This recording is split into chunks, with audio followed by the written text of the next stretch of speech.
পঞ্চায়েত প্রধানের দাদাগিরিতে বন্ধ হয়ে গেছে এই সাঁকো তৈরি, আর এ নিয়েই জোর শোরগোল।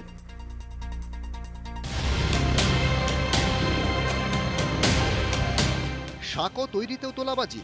হুগলির খানাকুলে চাঞ্চল্যকর অভিযোগ বিজেপির পঞ্চায়েত প্রধানের বিরুদ্ধে। অভিযোগ, তোলা না পাওয়ায় বাঁশের সাঁকো তৈরির কাজ বন্ধ করে দিয়েছেন।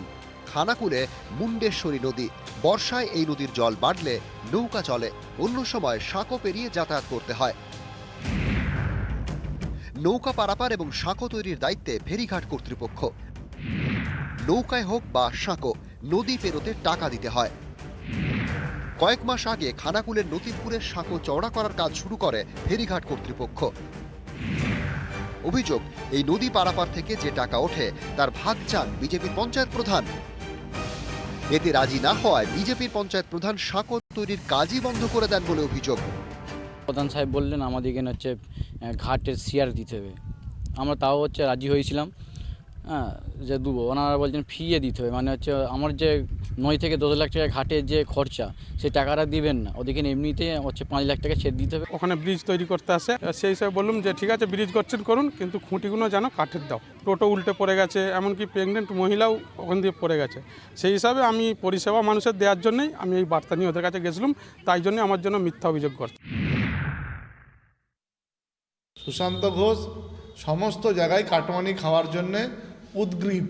তাই একজন নির্দিষ্টভাবে যিনি টেন্ডার পেয়েছেন তিনি কাজ করছিলেন এবং করেও ছিলেন। ওই সুশান্ত ঘোষ এই প্রধানদেরকে সামনে নিয়ে এসে এইসব চব্য করছে।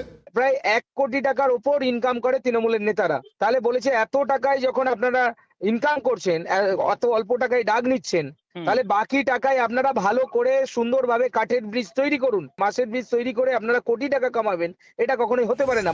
খানাকুলের নতিবপুরের বেশ কয়েকটি গ্রামের বড় ভরসা এই সাঁকো।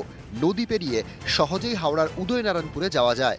সারা বছরই সাঁকোর উপরে চাপ থাকে, তাই সাঁকো চওড়া করার উদ্যোগ নেয় ফেরিঘাট কর্তৃপক্ষ। অভিযোগ, বিজেপির পঞ্চায়েত প্রধানের দাদাগিরির জেরে সেই কাজই বন্ধ।